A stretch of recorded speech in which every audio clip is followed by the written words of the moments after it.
Grab your Pro controllers and get ready because you're listening to 1UP News with me, Devon Ruff.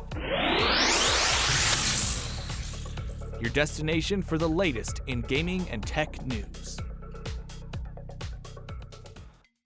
Welcome to 1UP News, your destination for the latest and greatest in gaming and gaming tech news. Today we're going to be talking about Spiderman, released on PS4 this month. I did get it pre-ordered and I was at the pre-release for it and it was amazing. They had the entire store decked out in spider webs, Spider-Man memorabilia, all that, and they had a Sony PlayStation rep there giving out free Spider-Man posters.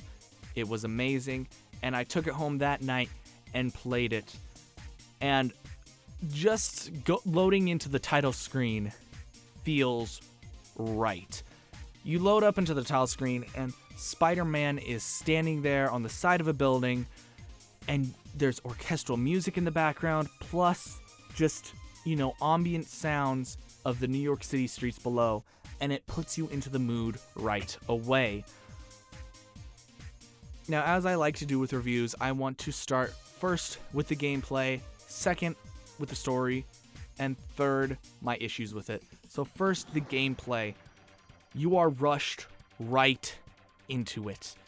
You press the start button, a cutscene plays, and you are seamlessly thrown right into the action, swinging through the streets of New York City down to Fisk's building, where you encounter your first big tutorial, but it doesn't feel like a tutorial. It feels more like a reintroduction into playing a Spider-Man game.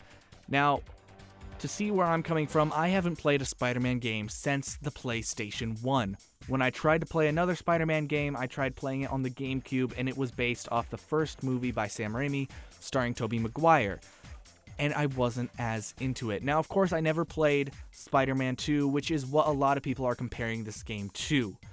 But if I were to compare this game to what I already know gameplay-wise about the game I grew up on, it's very similar. It's very easy to get back into if you did play Spider-Man games, and the tutorial doesn't feel overbearing. It feels like it flows very well, and it only introduces mechanics as you use them, but you can also start to use them before you have to know them. And for veterans of superhero games in general, like the Batman Arkham Asylum series, you are going to fit right in. A lot of the gaming mechanics are similar. Of course, the swinging is similar to the Spider-Man swinging of the past, especially Spider-Man 2, but the fighting mechanics, I will make this comparison, and a lot of people have made this comparison, are very similar to Arkham Asylum. But while Arkham Asylum feels a bit heavier and slower paced, Spider-Man is very light and very fast paced. You still have an indicator telling you when you should dodge and also when you can dodge for a perfect dodge and end up countering someone. But right away, you can tell it's going to be fast-paced fighting, and you're not just going to want to hit one button constantly if you want the full experience. Now, you can do that. You can just press the square button, which is the attack button, and be perfectly fine as long as you also know how to dodge using the circle button. But the real meat on the bone of the combat gameplay is when you start to mesh together different buttons. If you hold down triangle, you can tug on someone, and of course later in the game you get upgrades that you can actually throw them around. But if you hold down the square button, you can launch someone up into the air, and then if you press square multiple times after that, you can fight them in the air. And then from there, if you do hold the triangle button, you can throw them around with your webs. You can do so much by stringing so many commands together. It makes the combat feel fluid and smooth, and once you get the hang of it, you feel like you're actually Spider-Man, which I'm going to be saying a lot through this review because Insomniac did such a good job at making this game feel like you're Spider-Man. I mean, and the fact that so many different enemies in the game can only be beaten a certain way at the beginning, after you start to upgrade items and start to upgrade yourself, you can start to beat every enemy very similarly. And the way they formatted it and sort of laid it out for you, you can play through the entire game without really upgrading much. It's going to be more difficult, but you can play through the entire game and be able to complete it with just your basic skill set. If you're able to upgrade, though, you can do more things. You can fight more fluidly. You can swing around and hit people in midair. You can... It makes the game so much more fun, and also it makes it easier because the difficulty level does ramp up as the game continues.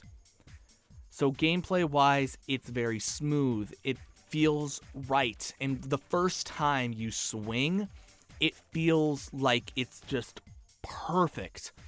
I mean, and I've seen videos of other people swinging, and I've played games where the swinging was okay, but this just feels like it was meant to be. I mean, the swinging mechanics are very easy to get into, and also if you want to be more advanced, they offer you more advanced ways to swing and traverse New York City. It never feels like a chore. And they do include a fast travel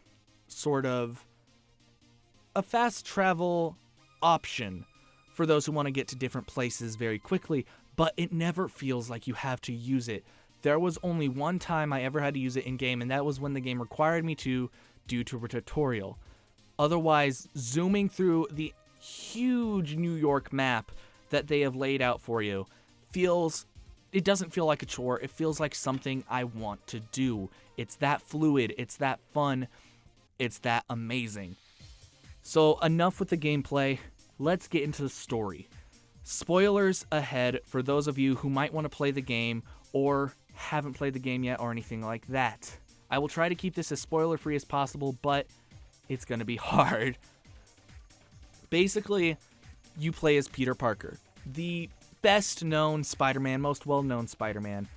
You open up to Peter Parker as an adult. He's already out of college. He's already been through high school. He's been Spider-Man for about 8+ years now, and he's fought some of his most iconic villains, of course, already. He's fought the Vulture, Rhino, and also Wilson Fisk, the Kingpin of New York, otherwise known as the Godfather, per se, in this story. And the story starts off with you taking Wilson Fisk down, which feels perfect, especially when it connects to different things you do throughout the story. Basically, when you take Wilson Fisk down, he says in the cutscene that you will regret it because different groups will try and take the spot of the top, the kingpin of crime in New York City. And it makes more sense as to why, when you play through the game, more crimes happen throughout the city and also other groups start to appear. It fits in story-wise and also going back to gameplay, sort of gameplay-wise. But the best part is you can actually see this one story moment from the very beginning of the game bleed into the rest of it. If you're just walking through the New York City streets, you will get random Wilson Fisk thugs attack you in revenge for you imprisoning their boss, per se. And it also sets up the rest of the game very well. The main antagonist of the game is Mr. Negative, also known as Martin Lee. He runs the Feast Center, sort of a Salvation Army center in New York City where Peter Parker's Aunt May works. And this leads to many, complex, theories and storylines for Peter to play through. Now, of course, Martin Lee is the leader of the Demons, who try to take over as the big crime group of the city since Fisk has been sort of thrown out. But of course, this interferes with Peter Parker's normal life because his Aunt May works so closely with Martin Lee. And it's just played off so well. You're never as Peter Parker too much, but you're never as Spider-Man too much. And the way they wrap different characters into it, Mary Jane Watson, Miles Morales and his whole origin story is wrapped into it as well, but it's done so well it doesn't feel like it was pushed. It feels like a part of the story. And it just, leading up to some of the bigger reveals of the game, it feels so smooth. And if you were to just watch all the cutscenes and listen to all the dialogue, it feels like you're watching an actual Marvel Cinematic Universe movie. And that was the best part. I never felt bored. I never felt out of touch with the story. I was always engaged. In fact, I finished the game within 3 days of actually buying the game and actually getting it home. I finished it that quick. I was that involved in the story. I was that embraced by the characters. And of course, the twists and turns kept coming. And the best part is the story does leave it open for a sequel. Now, whether that sequel comes in the form of DLC that Insomniac has promised, or, an actual second game, that's left to be seen. But I'm going to leave sort of the ending and the big twists sort of out of this. So then if you do play the game, you get to experience them for yourself. I really suggest you do. But this also leads me to my issues with the game. With any game I play, with any game I ever purchase, I always have issues with. Now, whether they be big issues or minor issues, I always cover them last when I'm explaining a game to someone or doing a review, because I want to get the good out of the way first, just in case. There's not a lot wrong with the game, but from what I played, there was plenty not right. So later on in the game, you start to fight these people called Stable Control, hired by the mayor of New York City to fight the supervillains that have decided to take it over. Well, they've also marked Spiderman as a potential threat, and they will try to take you down. Throughout the game, after this becomes an issue, they will start popping up everywhere throughout the city, making it a bit harder to traverse without either getting shot at or, taking damage. But also, they start to appear as jetpack-wielding fighters, and this becomes an issue. If you hadn't spent any time doing any side quests or trying to upgrade anything, the difficulty ramp is so high, it practically forces you to start doing side missions and starting to upgrade your items just so you can fight these guys or even have a chance of winning. Now, of course, you can win these fights if you're very skilled with the controller and very skilled in the combat system.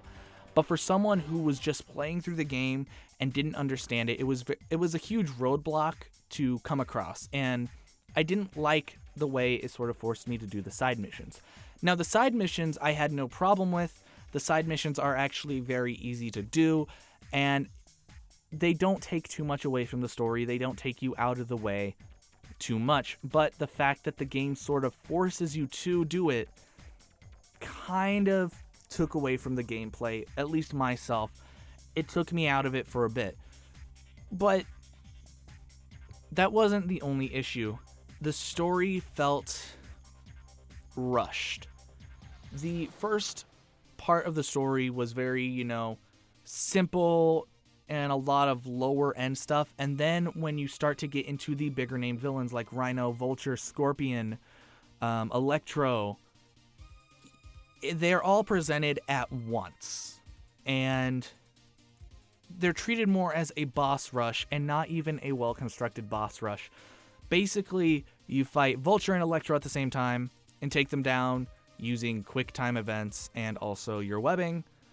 And then also Rhino and Scorpion are done at the same time.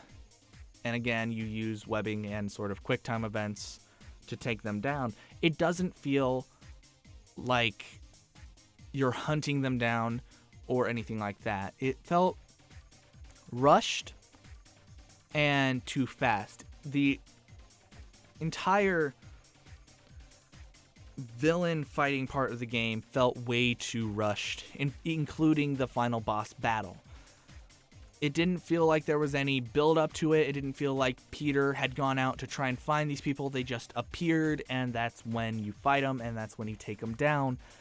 And it happened so quickly. I didn't feel like I got to, go through sort of a storyline where he finds these enemies and then takes them down. It felt rushed. But at the same time, it did feel smooth, and it felt in character with the storyline per se.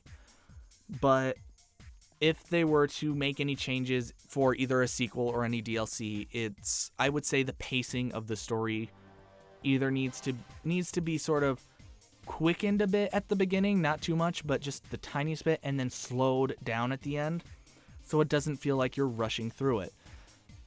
That said, I give this game a 9 out of 10. It doesn't get a 10 out of 10 just because of my issues with the difficulty ramp and forcing me to go off and do all these side missions that are optional. Technically, they're optional. You can finish the game without doing them if you want to face a huge difficulty ramp. But it's almost perfect. It's almost there. The gameplay mechanics are on point. The story is easy to get into and be immersed in, but the way the story is paced and also the boss battles, how they're laid out, feels off. So, depending whether or not DLC will be released to continue the story, or if a second game is released, I'm not sure, but I will be picking it up, and I will be probably finishing it up within 2 days of the release. But I do recommend you guys go and pick up Spider-Man for PlayStation 4. Thank you guys so much for tuning in. Make sure to log in to the next show and claim your loot box full of the latest gaming and tech news.